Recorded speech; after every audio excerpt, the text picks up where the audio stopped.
Hello my dear friends, how are you guys? Hope you will be fine and most welcome to my YouTube channel DRM Mathematics। जैसा कि मैंने आपको अपनी पिछली video में अंक के बारे में बताया था, आज मैं आपको बताऊंगी संख्याओं के बारे में। और संख्याओं को बेसिक से समझने के लिए आज हम शुरुआत करेंगे प्राकृतिक संख्या से। प्राकृतिक संख्या की परिभाषा यह कहती है कि गिनती करने वाली संख्याएं आपकी प्राकृतिक संख्या कहलाती है। कौन सी संख्याएं? जिनसे आप गिनती करते हैं, या आप इसको इस तरह भी कह सकते हैं कि जिन संख्याओं का प्रयोग वस्तुओं को गिनने के लिए किया जाता है वे संख्याएं आपकी प्राकृतिक संख्या कहलाती है। जैसे हम इनको मार्कर्स को गिनेंगे, 1, 2 और 3। कितने मार्कर हुए? 3। आपने इनको गिनने के लिए किन किन संख्याओं का प्रयोग किया? 1 का प्रयोग किया, 2 का प्रयोग किया, 3 का प्रयोग किया। आपने इनको गिनने के लिए ना तो 0 का प्रयोग किया और ना ही माइनस की संख्याओं का प्रयोग किया।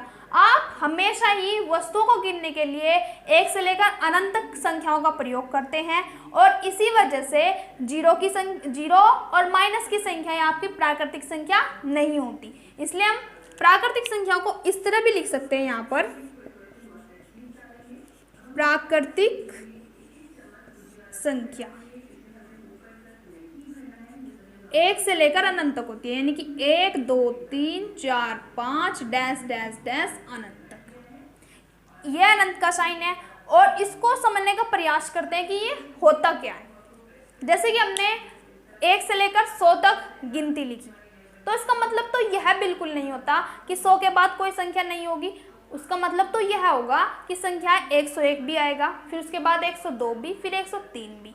यदि हमने 200 तक गिनती लिखी, क्या उसका मतलब यह होगा कि 200 के बाद कोई गिनती नहीं आती? 201 भी आएगा, 202 भी, 203 भी, फिर आप धीरे धीरे 300 तक लिखी, क्या 300 भी आपकी संख्याएं समाप्त हो जाती? नहीं, फिर 301 भी, 302 भी, फिर आप धीरे धीरे 400, 500, 600 ऐसे लिख देते। क्या आपने बस 600 पे ही आपकी संख्याएं समाप्त हो जाती है? आप फिर 601 भी लिखते हो, 602 भी, 603 भी, 604 भी, फिर आप 700, 800, 900, 1000 तक पहुंच जाते हैं। क्या आपकी संख्या 1000 पर समाप्त हो जाती है? तब भी आपका जवाब यही हो गया कि आपकी संख्याएं समाप्त नहीं होगी। 1001 भी आएगा, 1002 भी आएगा, 1003 भी आएगा।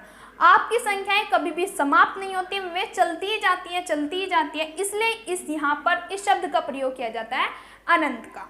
एक बार फिर से देख लेते हैं कि प्राकृत संख्या की परिभाषा क्या कहती है।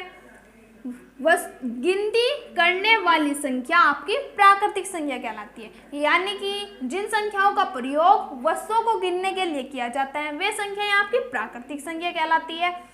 प्राकृतिक संख्या को याद रखने के लिए आप 2-3 बेस्ट पॉइंट याद रखने हैं। सबसे पहला बेस्ट पॉइंट यह याद रखना है कि गिनती करने वाली संख्याएं आपकी प्राकृतिक संख्या कहलाती हैं। दूसरा पॉइंट आपको यह याद रखना है कि प्राकृतिक संख्या 1 से लेकर अनंत तक होती है। सबसे छोटी प्राकृतिक संख्या 1 और सबसे बड़ी प्राकृतिक संख्या आप नहीं बता सकते। क्यों नहीं बता सकते? क्योंकि आपकी प्राकृतिक संख्या कभी भी समाप्त नहीं होती, और यदि वह समाप्त हुई, मान लिया आपकी प्राकृतिक संख्या 1000 पर समाप्त हो जाती है, तो सबसे बड़ी प्राकृतिक संख्या आपकी 1000 हो जाती। लेकिन आपकी प्राकृतिक संख्या समाप्त ही नहीं होती, इस वजह से आप सबसे बड़ी प्राकृतिक संख्या नहीं बता सकते। और इसका एक लास्ट पॉइंट आपको यह याद रखना है कि 0 और माइनस की संख्याएं आपकी प्राकृतिक संख्या नहीं आती। क्यों नहीं होती? क्योंकि आप उन संख्याओं का प्रयोग नहीं करते वस्तुओं को गिनने के लिए। अब आते हैं हम दूसरे नंबर पर पूर्ण संख्या। पूर्ण संख्या की परिभाषा यह कहती है कि प्राकृतिक संख्याओं के समूह में शून्य को शामिल करने पर प्राप्त संख्याओं का समूह पूर्ण संख्या कहलाता है। जैसे कि हमने यहाँ पे लिखने का प्रयास करते हैं पूर्ण संख्या क्या होता है। यहाँ पे लिखा हमने पूर्ण संख्या। अभी इन्होंने देखो क्या लिख रखा परिभाषा में, प्राकृतिक संख्याओं के समूह में शून्य को शामिल करने पर। देखो यहाँ पे हमारे पास प्राकृतिक संख्याओं का समूह है, इसमें क्या शामिल करना है? केवल शून्य को शामिल करना है। शून्य शामिल कर दे, 0, 1, 2, 3, 4 डैश डैश डैश अनंत तक। अब आप देखते हैं कि पूर्ण संख्या की परिभाषा क्या कहती है कि प्राकृतिक संख्याओं के समूह में शून्य को शामिल करने पर प्राप्त संख्याओं का समूह पूर्ण संख्या कहलाता है। और इसी वजह से हम इसको ऐसे भी कह सकते हैं कि 0 से लेकर अनंत तक आपकी पूर्ण संख्या होती है। पूर्ण संख्या को याद रखने के लिए आप बेस्ट पॉइंट याद रखेंगे कि सबसे छोटी पूर्ण संख्या आपकी 0 होगी और सबसे बड़ी पूर्ण संख्या आप नहीं बता सकते। वही रीजन, सेम रीजन है जैसा कि हमने आपको प्राकृतिक संख्या में बताया था, क्योंकि आपकी संख्याएं कभी समाप्त नहीं होती। यदि वह 2000 पर समाप्त हो जाती है तो आपकी सबसे बड़ी पूर्ण संख्या 2000 हो जाती, लेकिन संख्याएं आपकी समाप्त ही नहीं होती, इस वजह से आप सबसे बड़ी पूर्ण संख्या भी नहीं बता सकते। और पूर्ण संख्या यानी कि जीरो। अब देखते हैं कि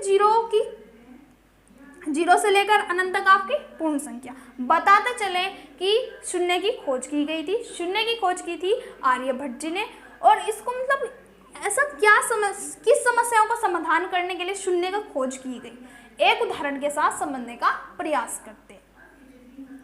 एक पेड़ पर 3 चिड़ियां थी, ये एक उदाहरण है, इसको उदाहरण के साथ समझने का प्रयास करते हैं।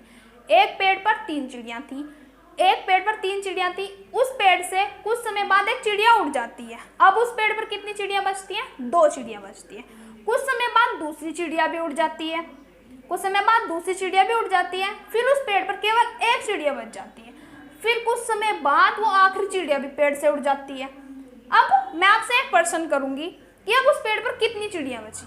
आपका और हम सबका यही जवाब होगा कि उस पेड़ पर कोई भी चिड़िया नहीं है, एक भी चिड़िया नहीं है। लेकिन उसको गणित की भाषा में कहने के लिए, समझने के लिए वहाँ पर जीरो का प्रयोग कैसे किया जाएगा, आप देखना वहाँ पे कैसे करेंगे।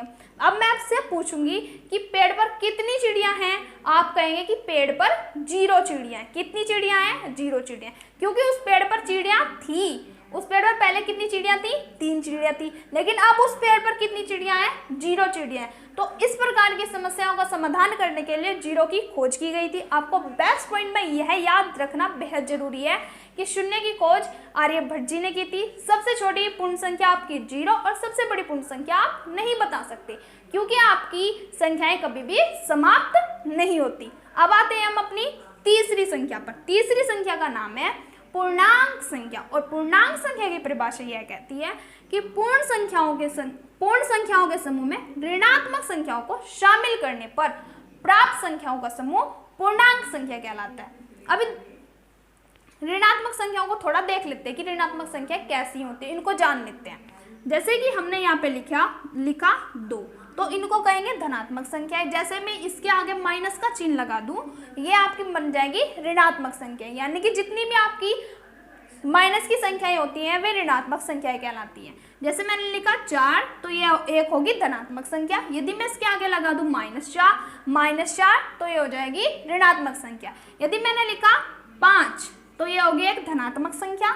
यदि इसके आगे मैं माइनस का चिन्ह लगा दूं, तो ये बन जाएगी -5, तो इसे क्या कहेंगे? -5, और इस संख्या का नाम क्या होगा? ऋणात्मक संख्या। अब हम पूर्णांक संख्या को देखने का प्रयास करते हैं, दोबारा से अपने टॉपिक पे आते हैं। पूर्णांक संख्या की परिभाषा कहती है कि पूर्ण संख्याओं के समूह में ऋणात्मक संख्याओं को शामिल करने पर प्राप्त संख्याओं का समूह पूर्णांक संख्या कहलाता है। जैसे हम फिर से लिख लेते हैं यहाँ पे पूर्णांक संख्या। पूर्णांक संख्या क्या कहती है आपको? पूर्ण संख्याओं में, यानी कि इन संख्याओं में, यह आपका पूर्ण संख्याओं का समूह है। यहाँ पे देखते हैं, इधर जैसा आपकी अनंत तक धनात्मक संख्याएं होती हैं, ऐसे ही आपकी अनंत तक माइनस की संख्याएं होती है। फिर आप डैश डैश डैश करके यहाँ पे ऐसे लिख सकते हैं कि -3, -2, -1, फिर 0, फिर 1, फिर 2, फिर डैश डैश डैश धनात्मक संख्या, यानी कि बीच में आपकी 0 और इधर की 0 से इधर की साइड में आपकी सारी प्लस की संख्या है, इसलिए मैंने उधर भी अनंत का साइन बनाया। और इधर आपकी 0 से इधर की साइड आपकी माइनस की संख्या है, इसलिए मैंने इधर माइनस का अनंत बनाया। क्योंकि आपकी जितनी धनात्मक संख्याएं होती हैं उतनी ही आपकी ऋणात्मक संख्याएं होती हैं। एक बार फिर से पूर्णांक संख्या की परिभाषा देखते हैं। पूर्णांक संख्या की परिभाषा यह कहती है कि पूर्ण संख्याओं के समूह में ऋणात्मक संख्याओं को शामिल करने पर प्राप्त संख्याओं का समूह पूर्णांक संख्या कहलाता है। अब पूर्णांक संख्या देखते हैं कितने प्रकार के होते हैं। पूर्णांक संख्या आपके 2 प्रकार के होते हैं, धनात्मक पूर्णांक संख्या, ऋणात्मक पूर्णांक संख्या। अब आप यहाँ पर देखते हैं, ये आपकी कौन से होंगे? जो आपकी प्लस की संख्या होंगी ये होंगे आपके धनात्मक पूर्णांक।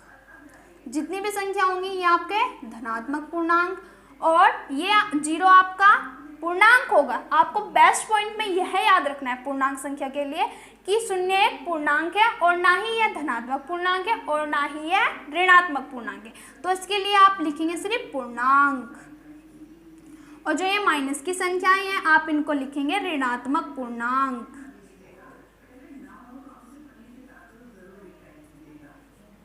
फिर से देखते हैं पूर्णांक संख्या। पूर्णांक संख्या की परिभाषा यह कहती है कि पूर्ण संख्याओं के समूह में ऋणात्मक संख्याओं को शामिल करने पर प्राप्त संख्याओं का समूह पूर्णांक संख्या कहलाता है। जैसे कि हमने लिखा था पूर्ण संख्याओं के समूह में हमने क्या ऐड कर दिया, ऋणात्मक संख्याओं को जोड़ दिया, ये लिख दिया हमने, ऋणात्मक संख्याओं को जोड़ दिया, और ये आपका कौन सी संख्या बन गई, पूर्णांक संख्या। पूर्णांक संख्या कितने प्रकार की, 2 प्रकार की, धनात्मक पूर्णांक संख्या, ऋणात्मक पूर्णांक संख्या। इसके लिए आपको यह याद रखना है कि 0 एक पूर्णांक है, ना ही वह धनात्मक पूर्णांक में आता है और ना ही वह ऋणात्मक पूर्णांक में आता है, क्योंकि शून्य आपकी ना ही तो धनात्मक है और ना ही ऋणात्मक है, वो उनके बीच की कैटेगरी है। अब हम यहाँ पर देखेंगे, जैसे हम आपसे पूछ रहे थे कि सबसे छोटी प्राकृत संख्या 1 और सबसे छोटी पूर्ण संख्या 0, क्या आप सबसे छोटा पूर्णांक बता सकते हैं? क्योंकि हम यहाँ पे बता पा रहे थे, लेकिन हमारी कंडीशन दोनों में सेम थी। सबसे छोटी प्राकृत संख्या हम बता सकते थे, लेकिन सबसे बड़ी प्राकृत संख्या हम नहीं बता पा रहे थे। सबसे छोटी पूर्ण संख्या हम बता सकते थे, लेकिन सबसे बड़ी पूर्ण संख्या हम नहीं बता रहे थे। अब यहाँ पे देखना पूर्णांक संख्या लिए कितना बेस्ट पॉइंट निकल कर आता है। आप पूर्णांक संख्या में ना ही तो सबसे छोटा पूर्णांक बता सकते हैं और ना ही सबसे बड़ा पूर्णांक बता सकते हैं। अब दिमाग में प्रश्न यह उठ रहा होगा कि हम प्राकृतिक सबसे छोटी प्राकृत संख्या भी बता सकते हैं, सबसे छोटा पूर्ण संख्या भी बता सकते हैं, हम सबसे छोटा पूर्णांक संख्या क्यों नहीं बता सकते और ना ही बड़ा बता सकते? चलो बड़ा का तो होगा कि आपकी समाप्ति नहीं होती, लेकिन इसको देखते हैं कि सबसे छोटा पूर्णांक संख्या हम क्यों नहीं बता सकते। जैसे कि हमने आपको कहा था कि धनात्मक संख्या 1 से लेकर 100 तक लिख लिया आपने, तो उसका मतलब तो यह तो नहीं हो कि 100 के बाद कोई संख्या नहीं आएगी, 101 भी आता है, 102 भी, 103 भी, फिर धीरे धीरे ऐसे ही आपकी चलती है। हम पहुंच गए 500 तक, तो 500 के बाद भी आपका 501 भी आएगा, 502 भी आएगा, फिर धीरे धीरे 1000 तक, फिर भी आपकी संख्या चलती ही जाती है। अब आते हैं इसी तरह माइनस की तरफ, -1 आया, फिर -2, फिर -3, फिर धीरे धीरे आप -100 तक पहुंच जाते हैं। क्या जैसे आपकी -100 के बाद कोई संख्या नहीं आएगी? नहीं जी, -100 के बाद भी आपकी संख्याएं आएंगी। जैसे आपकी धनात्मक संख्याएं चलती थी, ऐसे ही आपकी ऋणात्मक संख्याएं भी अनंत तक ही चलती हैं। -101, -102, -103 ऐसे ही आपकी चलेंगी। जैसे आपकी धनात्मक संख्याएं चलती है अनंत तक, ऐसे ही आपकी माइनस की संख्याएं भी अनंत तक चलती है। जैसे हमने धीरे धीरे हम -200 पे पहुंच जाते हैं, फिर आपका -201 भी आएगा, -202, -203, फिर धीरे धीरे -500 पर, -500 के बाद भी आपकी संख्याएं चलेंगी जैसे आपकी धनात्मक संख्याएं चलती थी। वैसे ही आप -501, -502, फिर धीरे धीरे आप -1000 पर भी पहुंच जाते हैं, फिर भी आपकी संख्याएं ऐसे ही चलती जाएंगी। आपको हमेशा याद रखना है पूर्णांक संख्या के लिए कि शून्य एक पूर्णांक है और धनात्मक पूर्णांक ना ही तो आप सबसे बड़ा बता सकते हैं और ना ही सबसे छोटा आप पूर्णांक बता सकते हैं। इस वीडियो में आपके जितने भी डाउट्स, जो भी क्वेश्चन, जो भी आपके डाउट्स हैं जो आपके क्लियर नहीं हो पाए, आप मुझे इस वीडियो में कमेंट करके बता दीजिए। मैं अपनी आने वाली अगली वीडियो में पूरा प्रयास करूंगी कि आपके सारे डाउट्स को क्लियर करूं। और आज की इस वीडियो में इतना ही। जल्दी मिलेंगे एक नई वीडियो के साथ, तब तक घर पर रहिए, सुरक्षित रहिए, and thank you very much for watching my video.